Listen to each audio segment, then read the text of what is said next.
There are some regrets that don't come from doing the wrong thing. They come from doing nothing, from staying silent, from delaying feelings, from assuming someone will always be there, just because they always have been. This is the story of the man I never chose, and the man I wished I should have. When I met him, I wasn't looking for love.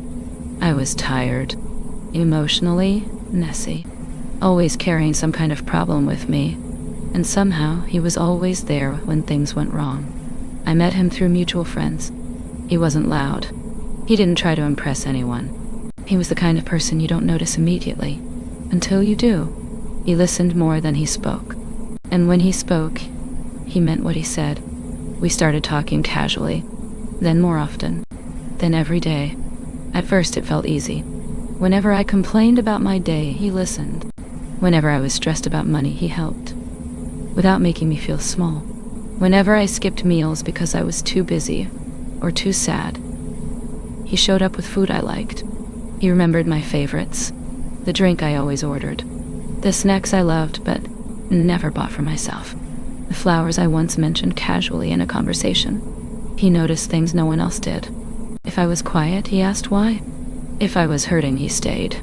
And the scariest part is, he never made me feel like I owed him anything. He never pressured me, never complained, never demanded love in return. He just loved me, openly, consistently, passionately. He was the first person I called when something went wrong. The first person I texted when I felt overwhelmed. He answered every time, and I took that for granted, because my heart was somewhere else.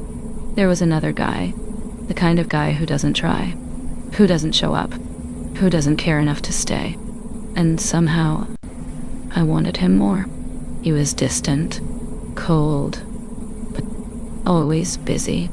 He replied late, canceled plans, never asked how I was unless it was convenient. And still, I chased him. I analyzed his messages, waited for his replies, made excuses for his behavior. When he ignored me, I told myself he was just not good at expressing emotions. When he forgot about me, I told myself he was just focused on his life.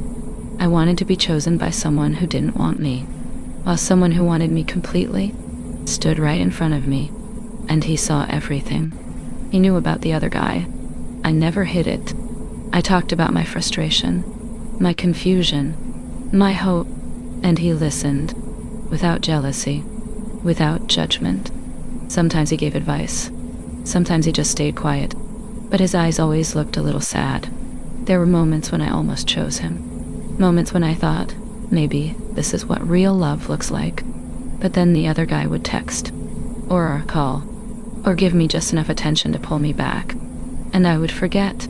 I kept the man who loved me, waiting.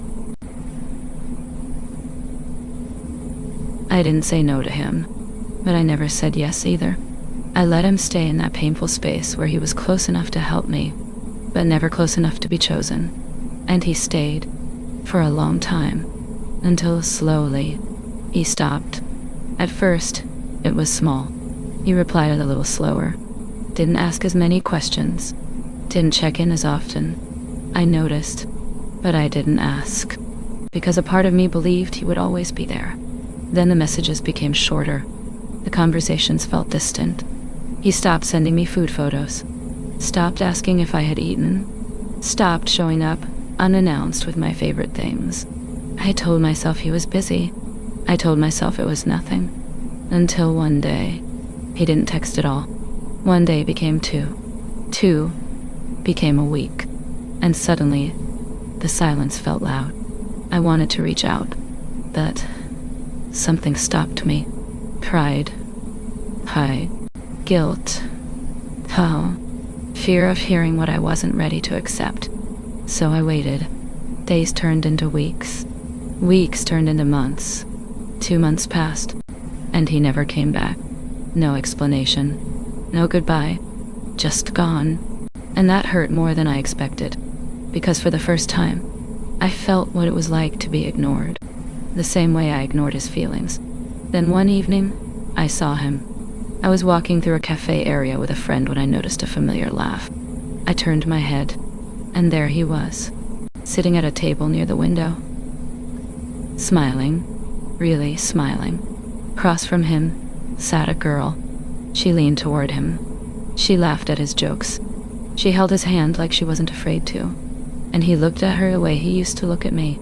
No, even better, because this time he was being loved back. My chest tightened. I couldn't look away. He reached for her drink and took a sip playfully. She pretended to be annoyed and smiled anyway. They looked happy, comfortable, real, tall. And that was when it hit me. I didn't miss him because he was gone. I missed him because someone else finally saw his worth. And I realized something painful. He didn't stop loving suddenly. He just got tired of loving alone. I replayed everything that night. Every time he showed up. Every time he chose me. Every time I let him stay, without giving him a place in my heart. I thought about how safe I felt with him. How understood. How cared for. And how I never gave him a chance. Because I was too busy chasing someone who never looked back. For the first time I wondered, what if I had chosen differently? What if I had chosen the man who stayed, instead of the man who ignored me? But regrets don't change anything. 2 months was enough time for him to move on, to heal, to choose someone who chose him too. And I had no right to interrupt that. So I didn't message him. I didn't confess. I just stood there, watching from a distance, learning a lesson I wish I had learned sooner.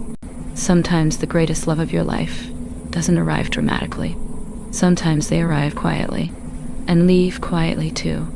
And by the time you realize their absence hurts, they are already happy without you. This is my regret. Not because I lost him, but because I never tried, until it was too late. I am Lucy, and this is Unsaid Love.